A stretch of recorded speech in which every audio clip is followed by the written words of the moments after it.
আসসালামু আলাইকুম এভরিওয়ান, কেমন আছেন সবাই? আশা করি আল্লাহ তাআলার অশেষ রহমতে সবাই খুব ভালো আছেন। আলহামদুলিল্লাহ, আমিও ভালো আছি।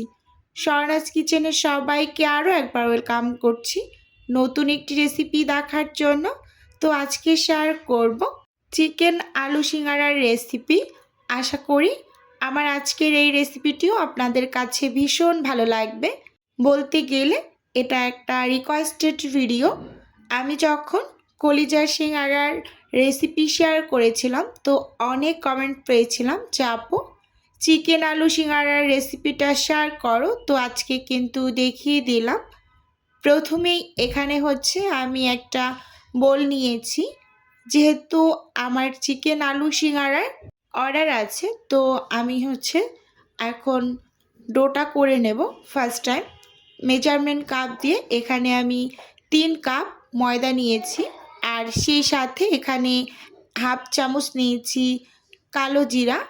এই কালো জিরাটা কিন্তু ভাজাটা ব্যবহার করেছি আমি। হাফ চা চামচ লবণ দিয়েছি, আর সেই সাথে 1 চামচ হচ্ছে চিনি দিয়েছি। এবার এই সব উপকরণগুলোকে আমি শুকনো হাতে একটু মিশিয়ে নিচ্ছি। এবার এখানে আমি পরিমাণ মতো তেল দিয়ে তারপর ময়াম করে নেব। সব সময় সিঙ্গারার ডো তৈরি করার সময় এখানে এই ময়াম করাটা খুব ভালোভাবে করে নিতে হবে। একেবারে ঝুড়ো ঝুড়ো করে নেবেন। তেলটা এমন করে দিতে হবে, মানে 1 কাপের জন্য 2 টেবিল চামচ তেল এরকম করে মেপে নেবেন। তো দেখুন খুব সুন্দরভাবে কিন্তু ময়াম করেছি ময়দাগুলোকে।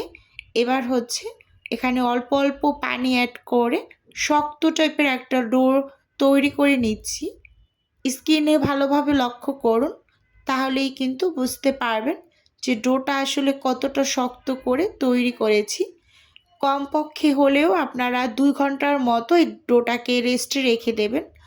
আমি 2 ঘন্টার মতোই রেস্টে রেখেছি। দেখুন আমি বারবার হাত দিয়ে কিন্তু দেখিয়ে দিচ্ছি কতটা পরিমাণ টাইট করে মেখেছি। এখন আমি এরকম ছোট ছোট করে মানে লেচি বের করে নিচ্ছি, অনেকটা ছোট না, মানে মোটামুটি এভাবে করে তারপর আমি রেস্টে রেখে দেব। তাহলে আমার সিঙ্গারার যে রুটিগুলো তৈরি করতে অনেকটা অসুবিধা হবে না, একটু সহজে তৈরি করতে পারবো। এখন অনেকটা সফট হয়ে যাবে রেস্টে রাখার পর। আর এপাশে হচ্ছে আমি চিকেন আলুর যে পুরটা সেটা রেডি করে নেব। তো ফার্স্ট টাইম চুলোতে একটা প্যান বসিয়ে দিয়েছি। প্যানটা গরম হয়ে আসার পর এখানে আমি পরিমাণ মতো তেল দিয়েছি। এবার তেলটাকে একটু ভালোভাবে গরম করে নেব। আর চুলো রাসটা কিন্তু আমি হচ্ছে মিডিয়াম আঁচে রেখেছি। এবার হচ্ছে আমি পেঁয়াজ কুচি দিয়েছি প্রথমে।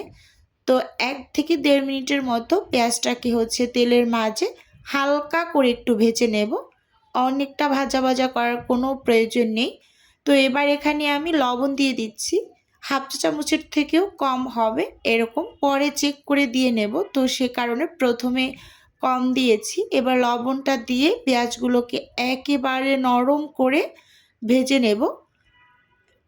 অনেকটা কিন্তু পেঁয়াজ নরম হয়ে এসেছে। এর মাঝে আমি হচ্ছে হাফ চামচ দিয়েছি আদা বাটা, আর সেই সাথে হাফ চামচের থেকে একটু বেশি হবে এখানে রসুন বাটা দিয়েছি। দিয়ে খুব ভালোভাবে কিন্তু এই যে একটু নেড়ে চেড়ে মিশিয়ে তারপর একটু ভাজা ভাজা করে নেব, মানে কাঁচা স্মেলটা চলে যাওয়া পর্যন্ত। তারপর এখানে অ্যাড করে দিচ্ছি আমি হচ্ছে লাল মরিচের গুঁড়ো, হলুদের গুঁড়ো, ভাজা জিরার গুঁড়ো, ধনিয়া গুঁড়ো, আর সেই সাথে হাফ চা চামচ দিয়েছি গরম মশলার গুঁড়ো। এখানে সব কিছু কিন্তু হাফ চা চামচ করে দিয়েছি। সব শেষে কিন্তু আমি 5 ফোড়ন দিয়েছি হাফ চা চামচ। প্রথম অবস্থায় আমি 5 ফোড়নটা তেলের মাঝে দিতে চাইনি, যদি তেতো হয়ে যায়, তো সে কারণে এখানে আমি কিছুটা পরিমাণ পানি দিয়ে এই মশলাটাকে হচ্ছে কষিয়ে নেব। একেবারে যখন তেলটা উপরে উঠে আসবে তো সেই পর্যায়ে কিন্তু আমি মাংসগুলোকে অ্যাড করে দেব। দেখুন তেলটা খুব সুন্দরভাবে উপরে উঠে এসেছে। এবার ভালোভাবে একটু নেড়ে চেড়ে আগে থেকে কেটে রাখা আমি মুরগির মাংসগুলো দিয়ে দিচ্ছি। এখানে 1 কাপ মুরগির বুকের মাংস নিয়েছি আমি। তো এবার খুব সুন্দরভাবে এই মশলার সাথে সব কিছু একসাথে মিশিয়ে নিচ্ছি। তো এই পর্যায়ে অ্যাড করে দেব আমি 1 কাপের মতো আলু। এখানে ছোট সাইজের 2টা আলু আমি কেটে নিয়েছি। এরকম কিউব কিউব করে কেটেছি, দেখতেই পাচ্ছেন। খুব ভালোভাবে কিন্তু নেড়ে চেড়ে একেবারে মিশিয়ে নিচ্ছি। আর এখন পর্যন্ত কিন্তু চুলার আঁচটা মিডিয়াম আঁচেই আছে, একেবারে বাড়িয়ে বা একেবারে কমিয়ে রাখিনি এইরকম। তো এবার ঢাকনা দিয়ে ঢেকে আমি কিছু সময় ধরে রান্না করব। এর মাঝে কিন্তু এই যে চিকেনের থেকে অনেকটা পানি উঠে এসেছে, এই পানিটা দিয়ে একেবারে কষিয়ে পরে আমি পানি অ্যাড করব। এই যে দেখুন, একেবারে পানিটা যখন শুকিয়ে গিয়েছে তো সেই পর্যায়ে ঢাকনা খুলে একটু নেড়ে চেড়ে এখানে আমি 250 ml পানি দিয়েছি। দিয়ে এবার ঢাকনা দিয়ে ঢেকে একেবারে পুরোপুরি রান্নাটা করে নেব। এখানে আমার 7 থেকে 8 মিনিটের মাঝে কিন্তু রান্নাটা হয়েছে। আর এবার ঢাকনা খুলে আলুগুলোকে একটু আধ ভাঙা করে নিচ্ছি। সব আলুগুলোকে একেবারে ভেঙে দেব না, কিছুটা আস্ত রাখবো আর কিছুটা ভেঙে দেব। তো এরকম করে ভেঙে তারপর এর মাঝে আমি কাঁচামরিচ কুচি দিয়ে দিচ্ছি। এখানে 3টা কাঁচামরিচ কুচি দিয়েছি আর সেই সাথে একটা স্বাদে ম্যাজিক মশলার অর্ধেকটা পরিমাণ দিয়েছি। আমি অন্য একটা খাবারে ব্যবহার করেছিলাম, হাফ যেটা ছিল তো সেটা দিয়েছি। সব শেষে ধনিয়া পাতা দিয়েছি, যেহেতু শীতের সিজন ধনিয়া পাতাটা তো থাকছেই সব কিছুতে। তো দিয়ে খুব ভালোভাবে নেড়ে চেড়ে নিয়েছি। অফ স্কিনে কিন্তু লবণটাও আমি একটু চেক করে নিয়েছি, সব কিছু ঠিকঠাক আছে। তো এবার কিন্তু আমি চুলো থেকে নামিয়ে বুটটাকে ঠান্ডা করে নেব। আর এই পাশে যে ডোটাকে আমি এই যে এরকম ভাগ ভাগ করে রেস্টে রেখেছিলাম, এগুলোকে হালকা করে একটু হাত দিয়ে এরকম মথে নিচ্ছি। দেখুন, এতে করে হয় কি খুব সুন্দরভাবে রুটিগুলোকে বেলে নেওয়া যায় যদি এরকম ছোট ছোট করে লেচি করে রেস্টে রাখা যায়। এবার এটাকে সাইডে রেখে সেখান থেকে আমি একটা লেচি নিয়ে আবারও একটু হাত দিয়ে এরকম লম্বাটে শেপ করে নিচ্ছি। আমরা তো সবাই জানি যে সিঙ্গারার রুটিটা একটু লম্বাটে এবং একটু মোটা করে বেলে নিতে হয়, সেটা কিন্তু কম বেশি আমরা সবাই জানি। তো এখানে আমি কিছুটা পরিমাণ শুকনো গুঁড়ি ছিটিয়ে এবার এই লম্বাটে করে রুটিটাকে কিন্তু বেলে নিচ্ছি। ভালোভাবে লক্ষ্য করলেই বুঝতে পারবেন। এই যে দেখুন, একেবারে রুটিটা কিন্তু খুব সুন্দরভাবে বেলে নিয়েছি আর একটু মোটা করে বেলেছি, ভালোভাবে লক্ষ্য করলেই বুঝতে পারবেন। দেখুন, তো এবার একটা চাকুর সাহায্যে এখানে আমি এই রুটিটার মাঝ বরাবর কেটে নেব, একেবারে ঠিক মাঝ বরাবর। এই যে দেখুন, মাঝ বরাবর কেটে নিয়েছি, দুটো টুকরো করে নিয়েছি। একটা রুটি দিয়ে 2টা সিঙ্গারা তৈরি হয়। তো এখানে আবার কিছুটা পরিমাণ পানি নিয়েছি। এবার সেখান থেকে হাতের আঙুলে কিছুটা পানি লাগিয়ে এই মাথার অংশে লাগিয়ে দিচ্ছি। 2 পাশ থেকেই কিন্তু ভাঁজ করতে পারবেন, দেখিয়ে দিলাম আমি। তো এরকম একটা পকেট শেপ বা কোন শেপ যে যেটাই বলেন, এরকম আমি করে নিয়েছি। দেখুন, হাত দিয়ে চেপে চেপে একটু লাগিয়ে নিয়েছি। তো যখন এরকম একটা কোণ তৈরি হয়ে যাবে, তো এর মাঝে যে আগে থেকে আমি পুরটা রেডি করেছিলাম, তো সেই পুরটা আমি কিছুটা পরিমাণ দিয়ে দেব।